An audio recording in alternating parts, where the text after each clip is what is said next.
Hey, welcome back to another Titus Diorama action figure review, and in today's video we are going to be taking a look at Neca's Gargoyles Goliath Ultimate Action Figure. So let's get to it.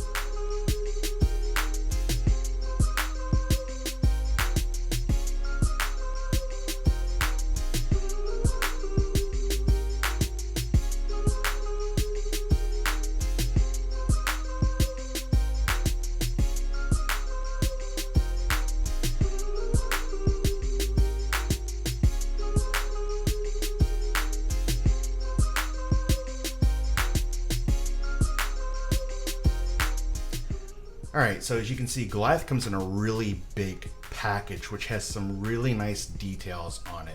Let's take a look really quickly here at the front, and then we'll take a look at the sides and the back as well. The front here has some really nice artwork of Goliath standing on top of a little stand with a gargoyle there.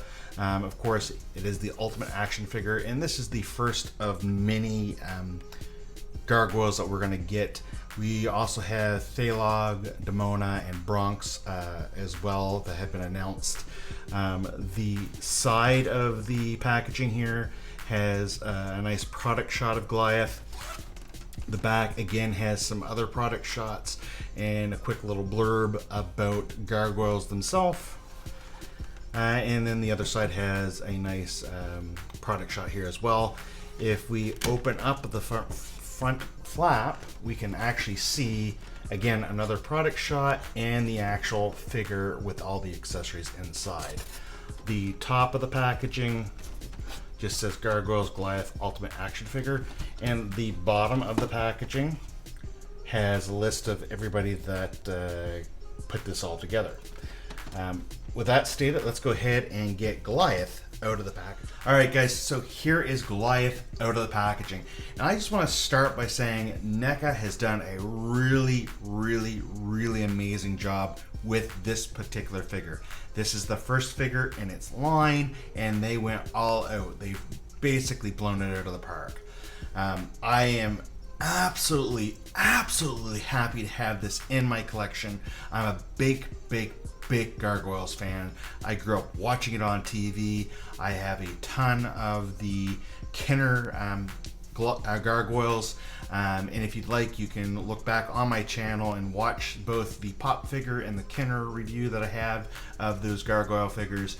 And I am really looking forward to collecting the rest of the line. As I mentioned during, I believe, the packaging segment, they have already announced that there's a Thalog, which is basically just going to be a recolor of Goliath, Demona, and as of 2 days ago, I believe it was, they're releasing Bronx, and Bronx is going to come with a set of wings that hang over top of Goliath, or has his cape, if you want to say, so you don't have to have him posed with the wings outstretched. Again, I'm just almost at a loss of words. I've been waiting so long to get this particular figure. I believe about a year, maybe 2 years ago, I had made a comment on one of my social medias saying, hey, it would be really great if somebody like Neca could get the rights to making the Gargoyle line, because I think they do a great job. They have. I have some other Neca figures, basically Predator figures, and I always enjoy getting those. They're always well articulated, well sculpted, well painted, and Goliath does not miss out on any of that. Now let's go ahead and take a look at the accessories that Goliath does come with, and then we will take a look at Goliath himself. First and foremost, he does come with two different head sculpts. So you have the angry face with the glowing eyes and yelling. He comes with the more standard kind of grim looking face, or not grim looking face, I guess just the standard like not impressed type face. He comes with the two open hands. He comes with two fisted hands, again all well sculpted and everything. And then he comes with this hand, which is to hold the jalapeno, and this is out of a specific episode in Gargoyles. I don't remember which one. I should have looked it up before filming this, but it's really cool that they did add that in. And then, of course, we also get the, I believe it's called the Gamorum. I think that's what this is supposed to be, or it just might be just a reading book for him. Actually, I think this might be a reading book, and I believe we're getting the Ganorum with Demona, I believe, just because it doesn't have the symbol on the front there. But he can hold the book in his hand. You can position it so that way you can put the book in, and he'll be able to hold it. It's a little hard to do on camera, but he can hold it. You can position his head to make it look like he's reading it. The other 3 accessories that he does come with are, of course, the 2 wings, which just peg onto his back. There's 2 little holes back here that they peg into, and his tail, which also pegs in. It is a bendy tail, so you can move it up and down, you can move it around, whatever you want to do. It's not a bendable to the extent you can twirl it and stuff like that, but it does help him stand, and he needs that help when you have those wings on, because it definitely is a little bit heavy on the back end, but it's still great to have that there. As you can see, he wants to tilt back just a little bit. I haven't spent too much time messing around with the legs to get him in the right pose to kind of balance himself with it, but you can do that. Let's move some of these accessories out of the way, and we'll take a look at Goliath himself. He's got, like I said, a great paint deco on it, great sculpting all over the place. These are all new parts, and it just looks amazing. There's some things that are a little different than when it was in the cartoon. Of course, in the cartoon, he didn't actually have the actual claws you can see here on the feet and the toe. They were just all sculpted or all drawn as one big thing to imply that they were claws. I think in the comics they had more of this type of dealio for the claws on the hands and the fingers. I think they're taking a bit from the actual comics with the wings and stuff like that, because in the TV series they were a lighter blue or purple in here, and of course the dark on the outside. Great sculpting in the wings. They've got actually some dry brushing of bluish on there, or purplish color, so it makes it stand out a little bit more, which looks really cool. The tunic is really cool. Tunic doesn't go the whole way underneath, but that is fine.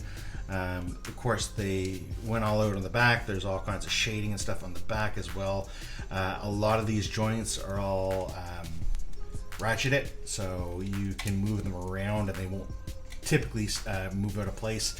I do wish that the ab crunch was a little bit tighter in some poses, but that's fine with it.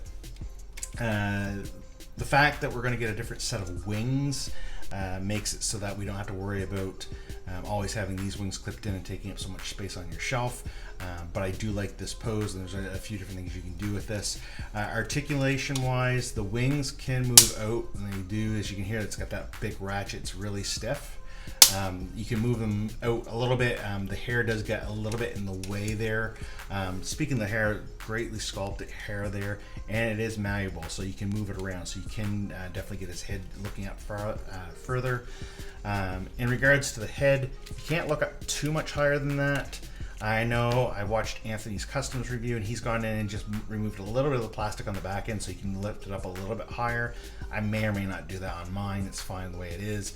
You can look fairly far down. Of course, you can look to the side. The shoulders can only go this far up. They can go that far down. They can do a full 360 if you want to, but I don't want to push it. I just got this guy. I don't want to break anything, potentially. Upper bicep swivel. Double jointed elbows that give you about 90-degree angle. I do like the sculpt, the little piece on the back there that he has in the comics on the cartoon. He does have swivel at the hips, and he has an ab crunch that does go up and down. The hands can swivel back and forth, and they do hinge. He can kick his legs but that far forward and quite far back. You can stretch out all the joints to get him standing quite high, and he actually does stand at inches high with 16-inch wingspan here, but he's mostly portrayed as kind of got the legs bent as most animals that have this style of legs would. So he's a little bit shorter when you do bend it, but you can bend them out to make him much longer. And as you can see, you can go pretty far on the knees and then on the other spot here. And the toes are also hinged, and they have quite a range on them as well with that. The tail can be moved around as well to allow you to get better poses if you want to. And it can lift up quite high. You can swip it back and forth. It just pegs into the back side of them. Anyway, guys, I hope that you liked this review. I am so glad to have this in my collection. And I can't wait to get the rest of the line. I know it's going to take up a lot of room on my shelves, but hey, a big Gargoyle fan, need to have them. Anyway, if you like this video, click the like button. If you're not already subscribed to my YouTube channel, click on the subscription button so that way you can check out all the new videos that I have, and also click on that notification so you can be updated with that. And as always, guys, stay nerdy.